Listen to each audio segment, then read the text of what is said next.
يعني امبارح منتخب مصر يتعادل مع غانا وهو كان المفروض يكسب، كده بقينا لاعبين ماتشين واخدين منهم بس نقطتين، ونجم الفريق واهم لاعب محمد صلاح اتصاب ومش عارفين مدة غيابه هتبقى قد ايه، ومع ذلك احنا فرحانين. ليه؟ ما نعرفش، بس انا النهارده جاي اقول لك احنا فرحانين ليه. اهلا يا عم.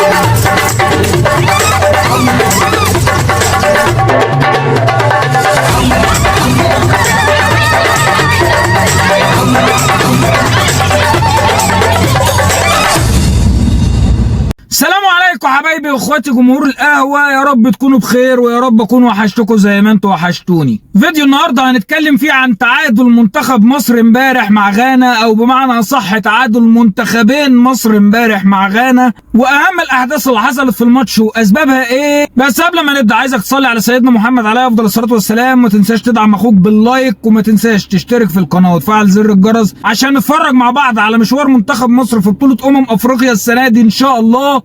ويلا بينا بقى نخش في الموضوع.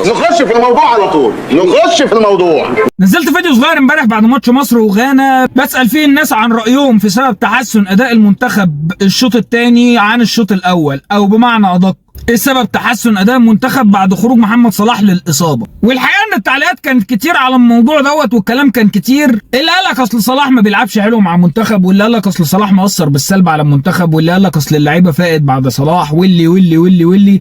بس انا النهارده جاي اقول لك على السبب الحقيقي. السبب الحقيقي ده هو الكابتن روي فيتوريا. طب يا عم، هو روي فيتوريا ايه علاقته بالموضوع؟ انا اقول لك ايه علاقته بالموضوع. كلنا شفنا مع بعض اداء المنتخب اللي كان زي النيله حرفيا، سواء في مباراه موزمبيق او الشوط الاول لماتش غانا. ورغم ان نجم الفريق محمد صلاح اتصاب وخرج في نهايه الشوط الاول في ماتش غانا، والكل توقع ان المنتخب اداؤه هيكون سيء بعد خروج صلاح، خصوصا ان بعد خروج صلاح غانا قدرت تسجل الهدف الاول فينا وتبقى متقدمه علينا 1-0 في نهايه الشوط الاول. لكن كانت المفاجاه هي ان عكس ده تماما هو اللي حصل. منتخب مصر قدر يفوق وقدر يرجع للقاء تاني، سجل هدف واتحسب تسلل، رجع سجل هدف تاني لعمر مرموش، وتعادلنا 1-1. بعد كده من غلطه دفاعيه غانا قدرت تتقدم تاني 2-1، وبعد كده رجعنا تعادلنا تاني 2-2، ودي كانت النتيجه النهائيه للماتش. طب ايه بقى المشكله عند روي فيتوريا؟ انا هقول لك المشكله، وانا هنا مش جاي اكلمك في النواحي الدفاعيه ومشاكل الدفاعيه اللي عندنا ومشاكل نص الملعب الدفاعي ولعب محمد النني مركز 6. الكلام ده احنا اتكلمنا فيه قبل كده وقلنا انه غلط، وانا مش قادر اعيد وازيد فيه، وهعمل لك فيديو مخصوص بكره عن محمد النني واكلمك عن المشاكل اللي بتحصل لما يكون النني موجود في الملعب. لكن النهارده خلينا في الجزء الهجومي.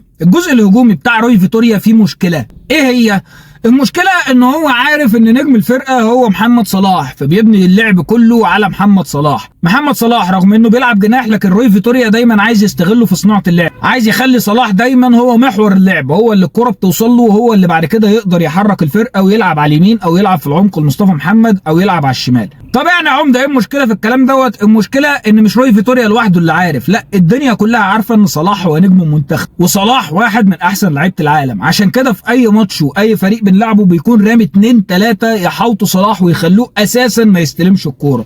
وطالما صلاح ما بيستلمش الكوره، المنتخب بتاعنا ما بيبنيش لعب وما بينقلش الكوره وما بيقدرش يهاجم اساسا. عشان كده لما حصلت الاصابه بتاع صلاح وصلاح خرج، اللعيبه في الاول كانت خايفه، ما كانتش عايزه صلاح يخرج. حتى احمد حجازي كان بيتكلم معاه وهو بياخد منه الشاره، بيقول له طب ما تحاول، طب ما تستنى، طب ما تحاول تاخد علاج لحد بدايه الشوط الثاني. لكن صلاح قال ان هو مش قادر ومش قادر يكمل وخرج. وفضلت لعيبه المنتخب مهزوزه ومش عارفه تعمل ايه بعد خروج صلاح، لحد اما محمد قدوس استغل فرصه وقدر ياخد الكره في مساحه ويشوط ويسجل الهدف الاول لغانا. وهنا رغم ان الكل توقع ان المنتخب معنوياته هتتضرب في الارض وهيقدم شوط تاني اسوأ من اللي قدمه قبل كده، لكن كان في شخص هو اللي قام بدور البطوله، وهو اللي عنده شخصيه البطل وقدر ينقذ المنتخب امبارح. الشخص ده هو اللاعب عمر مرموش اللي عنده 24 سنه بس ولسه يعتبر لاعب ناشئ. امبارح لما حس ان الفرقه والمنتخب وقع ومش عارف يعمل ايه، ابتدى ينزل يستلم هو الكوره بنفسه من نص الملعب، وابتدى يقدم حلول هجوميه بالاختراق وبالترقيص 1 على 1 وبالضغط وبالالتحام وبالاحتكاكات الجسمانيه، وقدر يوصل بالمنتخب اكتر من مره، لحد ما خلى لعيبه المنتخب حست ان هي تقدر تعمل حاجه وتقدر تكسب، والمنتخب كله بدا يهجم ويضغط علشان يحاول يتعادل. كمان اللي زود الاحساس دوت وزود الرغبه ديت عند لعيبه المنتخب هو نزول تريزيجيه مكان محمد النني. تريزيجيه بدا يقصر السكه شويه على مرموش، وبدا يستلم هو من نص الملعب، وبدا يضغط ويزيد هجوميا ويضغط على دفاع غانا، لان دفاع غانا هو اكبر مشكله واكبر نقطه ضعف عندها. فلما اللعيبه بتاعتنا بدايه من مرموش ونزل معاه تريزيجيه، مصطفى محمد فاق وبدا هو كمان يضغط، امام عاشور فاق وبدا هو كمان يضغط، الباكات بتاعتنا فاقت وبدات تعمل شغلها سواء عمر كمال او محمد حمدي، وابتدى يبقى في ضغط وزياده هجوميه. كمان مصطفى فتحي بدا يركز في الماتش ويضغط ويعمل شغل من ناحيه اليمين. لما الحاجات دي حصلت اللعيبه بدات تركز وبدات تضغط وبدات تحاول تستغل كل هفوه. ضغطنا وقدرنا نستغل خطا دفاعي في الجول الاول وعمر مرموش يسجل الاول، وحصل عندنا غلطه دفاعيه في الجول الثاني، انما فضلنا مكملين ضغط، وتريزيجيه ضغط وخد الكوره وراح وعمل جول لمصطفى محمد. وهو ده اللي انا اتكلمت عنه بعد الماتش الاولاني الموزمبيق، ان اللعيبه مش لازم تاخد كلام المدرب كانه قران انزل، انت لازم تبتدي تعتمد على نفسك وتبتدي تعتمد على شخصيتك. لقيت فرصه عندك في الملعب اضغط وخد الفرصه، لقيت ان طريقه المدرب مش احسن حاجه لازم انت تتحرك، لقيت ان المدرب بيقول لك لازم تعتمد على صلاح في البنى الهجومي وصلاح ممسوك انت اصلا مش قادر توصل له الكوره، ابتدي شوف حلول تانية، ابتدي اتحرك تحركات تانية بعيد عن صلاح. لكن فكره ان انا طول الوقت مستني تعليمات المدرب ومستني كلام المدرب ايه وهنفذه وبعد كده ماليش دعوه بحاجه، ده غلط.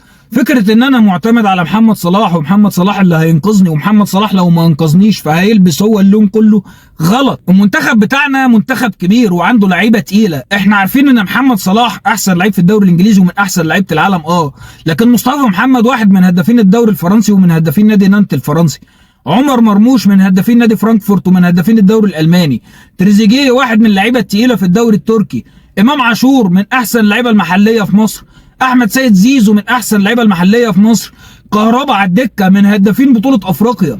المنتخب منتخب تقيل مش منتخب صلاح بس، لازم الناس تتكلم مع المدرب وتفهمه الكلام دوت، ولو المدرب ما فهمش وفضل معتمد اللي في دماغه احنا لازم نبقى عارفين ده، لازم لاعيبتنا تبقى عارفه ده، لازم تبقى عارف ان مش كل حاجه صلاح، لازم انت يبقى عندك حلول، لازم انت تبقى زيك زي صلاح وتخش معاه راس براس. صلاح مش احسن منك في حاجه، وانا هنا مش قصدي ان اقلل من صلاح او اقول ان اللي صلاح بيعمله عادي، لا، انا قصدي ان زي ما صلاح بيعمل انت كمان تقدر تشتغل وتبني وتعمل، مش لازم عشان في واحد اشتغل وحقق حاجه احنا كلنا نعتمد عليه ونسلمه الجمل بما حمل. بعد الاداء بتاع الشوط الثاني امبارح لازم اللعيبه كلها تبقى فاهمه انها هتتحاسب زيها زي صلاح، سواء صلاح موجود او مش موجود هم لهم دور لازم ينفذوه، لازم يبقوا عارفين ان هم لو فضلوا معتمدين على صلاح بس وما بيعملوش اي حاجه المنتخب كله هيغرق، صلاح مش هيقدر يعمل حاجه لوحده. بكره ان شاء الله يكون في فيديو اتكلم فيه عن المشاكل الدفاعيه للمنتخب، او بمعنى ادق مشكله عمق نص الملعب بتاعنا ومشكله مركز 6، او بمعنى ادق قوي عن مشكله وجود محمد النني. كمان هتكلم عن وجهه نظري وتقييمي لروي فيتوريا في الماتشين اللي فاتوا دول، لان بصراحه انا مش شايف اي حاجه بيعملها مفيده لغايه دلوقتي، بالعكس انا شايف تأثيره السلبي على المنتخب اكتر من تأثيره الايجابي. كل الكلام ده ان شاء الله هتكلم معاكم فيه بكره، عشان كده عايزك تشترك في القناه وتفعل زر الجرس، والاهم من كده كمان انك اوعى تنسى اللايك والشير. اشوفك بخير.